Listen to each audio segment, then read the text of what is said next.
Tidak ada yang sudi menolong saya. Tidak ada yang datang. Saya dilupakan.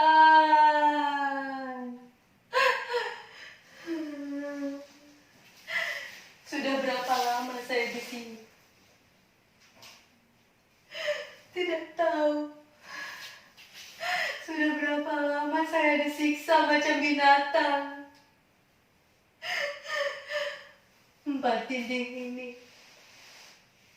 dengan hanya 1 jendela berjeruji besi jauh di atas sana. Tidak ada perabotan, hanya kardus. Tidak ada selimut.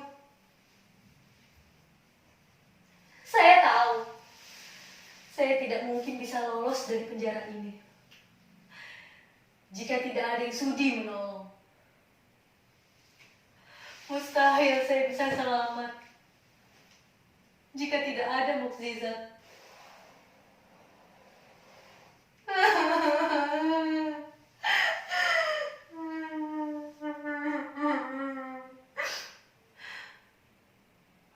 Mudasir? Kamu Mudasir? Bagaimana caranya kamu masuk ke kamar ini? Mudasir? Kenapa? Apa kamu sudah tidak mengenali saya lagi? Saya Atikah, istrimu.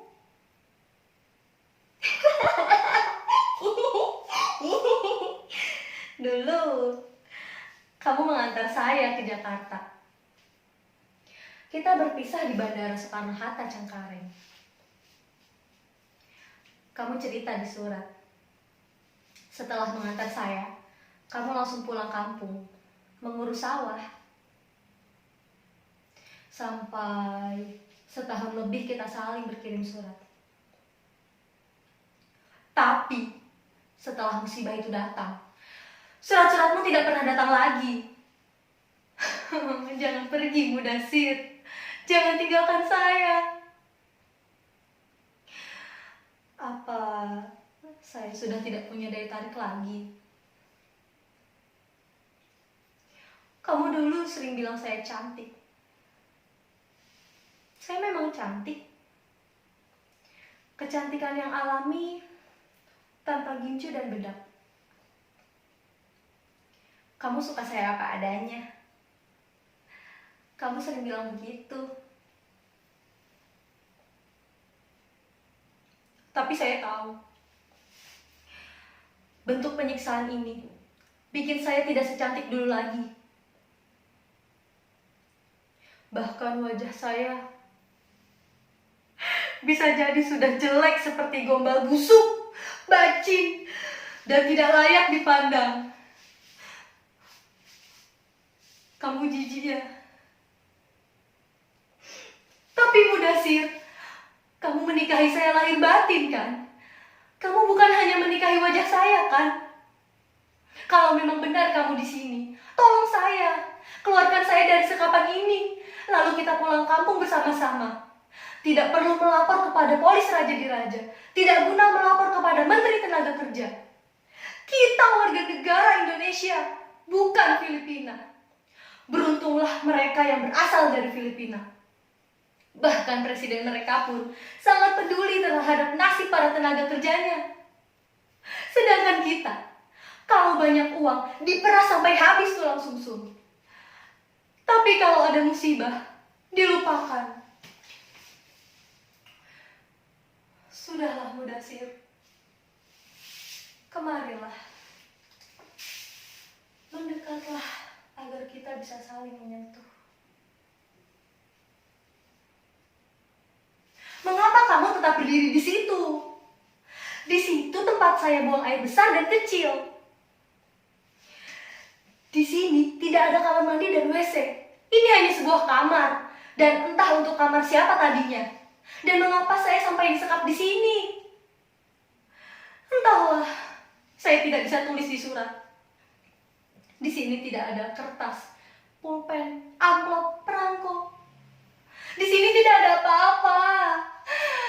Saya tersiksa, Mudasir, tersiksa.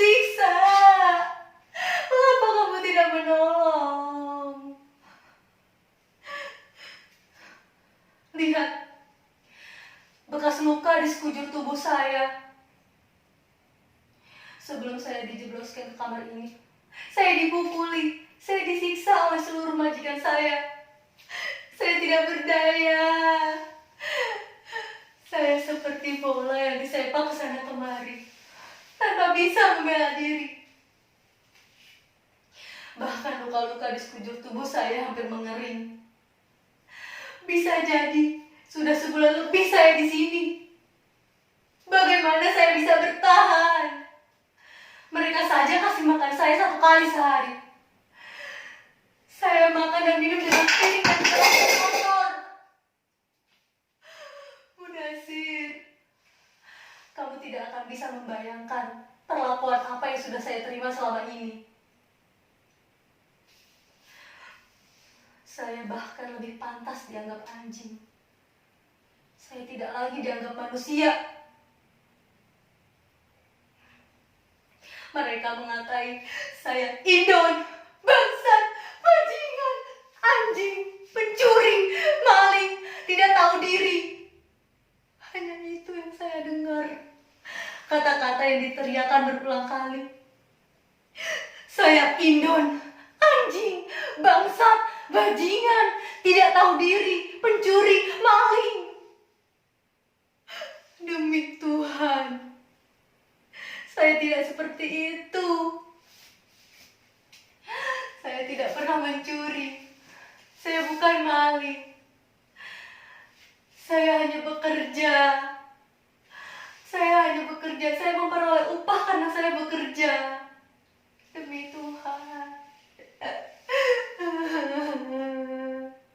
Bahkan setiap hari saya bangun sebelum subuh.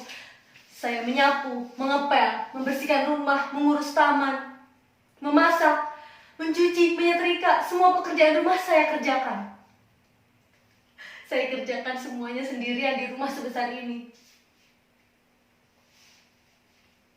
Tapi gak apa-apa. Saya ikhlas.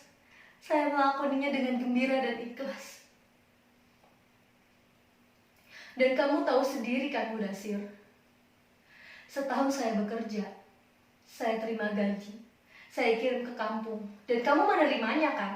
Kamu tulis di surat itu kan, bahwa kamu sudah menerima ringgit dari saya. Kamu juga menabung kan? Saya bertekad, di ujung kontrak saya nanti, saya akan membeli beberapa petak sawah, agar kita bisa punya modal hidup di masa depan. Saya juga tahu, kamu marah karena waktu itu saya langsung pergi meninggalkan kamu. Padahal usia pernikahan kita baru 3 bulan. Tapi ini semua demi kita, agar kita tidak sengsara nantinya. Waktu itu, di bulan ke-13, suatu malam sekitar jam 11, majikan lelaki memasuki kamar saya. Ia mendatangi saya. Sementara Nyonya dan anak-anak sedang pergi keluar kota. Jadi di rumah itu hanya ada kita berdua. Saya dan majikan lelaki saya. Lalu dia duduk di pinggir ranjang. Dia menatap saya dengan heran dan diam. Saya langsung takut. Saya menjauh. Kemudian dia berbaring di ranjang, seraya memberi isyarat, menyuruh saya untuk berbaring juga di sampingnya. Saya menggelengkan kepala. Saya takut. Tubuh saya gemetaran. Dan ia pun melotot, kembali memberi isyarat agar saya segera berbaring di sampingnya. Saya tetap tidak mau.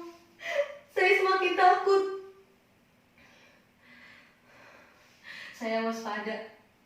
Tapi kemudian dia bangkit lagi. Lalu dia pergi meninggalkan saya, keluar dari kamar saya. Saya bersyukur kepada Tuhan,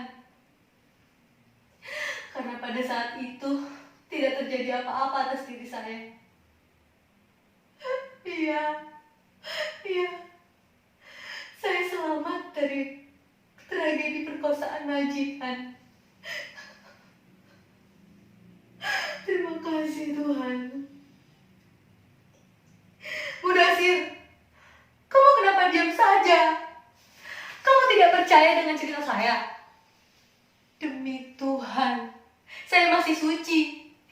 Tidak ada lelaki yang berani menyentuh kehormatan saya. Demi Tuhan, hanya kamulah satu-satunya lelaki yang saya miliki. Demi Tuhan, Mudasir, saya setia. Dan sampai kapanpun, saya akan selalu menjaga kesetiaan itu.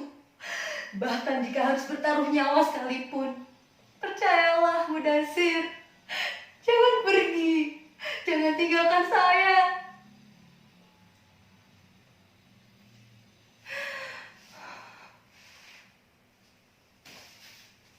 Mudasir, kamu memang tidak pernah bisa membayangkan perlakuan apa yang sudah saya terima. Tapi ini semua demi kita. Mudasir,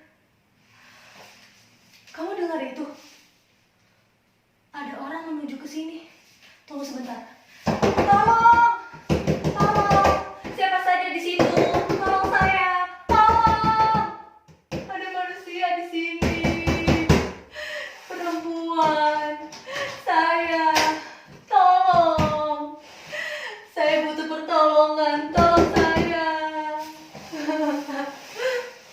Tidak ada yang sudi menolong saya. Tidak ada yang datang. Saya dilupakan.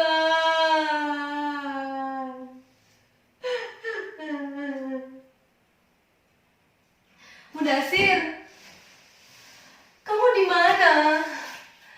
Mudasir, kamu juga pergi. Kamu juga pergi, Mudasir. Saya ditinggal sendiri. Saya tidak punya siapa-siapa lagi. Bahkan bayangan suami saya saja itu pergi. Saya rela mati jika memang saya harus mati. Tapi saya harus menceritakan dulu peristiwa apa yang sudah saya alami.